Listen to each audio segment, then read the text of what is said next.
Ahoj, ahoj, vítam vás pri brutálnom videjku, kde si ukážeme, ako sa profesionálne strieľa z luku. Už som to kedysi skúšal a nedopadlo to najlepšie, ale dneska tu mám úplne, že ultimátny luk. Toto je jeden z najväčších lukov, aké som kedy videl. K tomu je takýto úplne, že obyčajný šíp. Toto je len, aby ste sa nezranili, predpokladám. Môžeme to potom vyskúšať. No a taktiež je tu takýto pekný hrot je tu.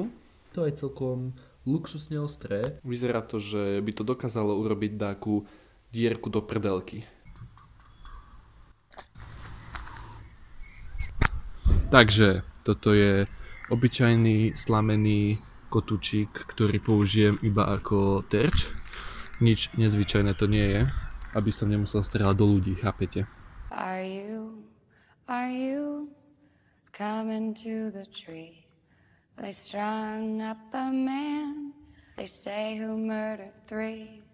Strange things that happen here, no stranger would it be if we met at midnight in the hanging tree. Takže idem znova na to.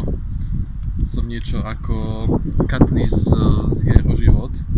Až na to, že nedokážem ten šíp trafiť ani na tú tetivu. Som úplný amatér, ako to môžete vidieť. Už mi to tam cvaklo.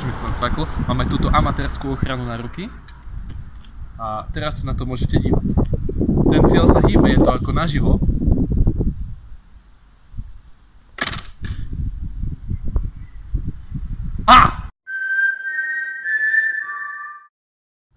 Takže ukážeme si ešte tento luxusný šíp, ktorý sa dá zapáliť, ale iba raz, potom to zhorí.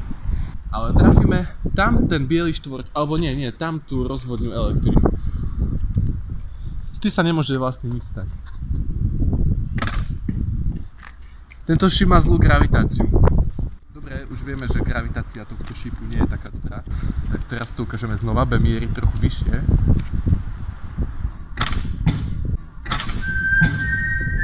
Je to tam. Som rodený Robin Hood, s týmto sa s vami lúčim. Ahoj, ahoj.